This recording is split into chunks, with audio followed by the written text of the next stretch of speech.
बिस्मिल्लाहिर्रहमानिर्रहीम। अस्सलामुअलैकुम। आप लोगों ने काफ़ी और चाय तो बहुत पी होगी, लेकिन आज मैं आप लोगों के साथ बहुत ही मज़ेदार काफ़ी वाली चाय की रेसिपी शेयर करने जा रही हूँ। मुझे उम्मीद है कि आप लोगों को बहुत पसंद आएगी। रेसिपी अच्छी लगे तो मेरे चैनल को सब्सक्राइब कर दें। कॉफ़ी वाली चाय बनाने के लिए एक केटल में 3 कप दूध डाल के हमने उबलने के लिए रख। अब हम इसमें गुड़ डालेंगे, 1 चम्मच गुड़ डालेंगे और 1 चम्मच ही इसमें हम चीनी डाल देंगे।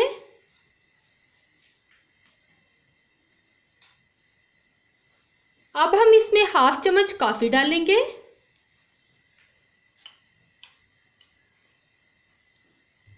हाफ चम्मच ही इसमें पत्ती डालेंगे और इंतजार करेंगे कि इसमें एक जोश आ जाए।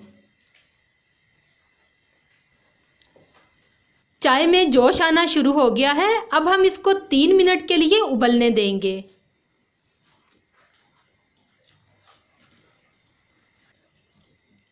चाय उबलते हुए 3 मिनट हो चुके हैं। अब हम इसका चूल्हा बंद कर देंगे और इसको सर्व कर लेंगे।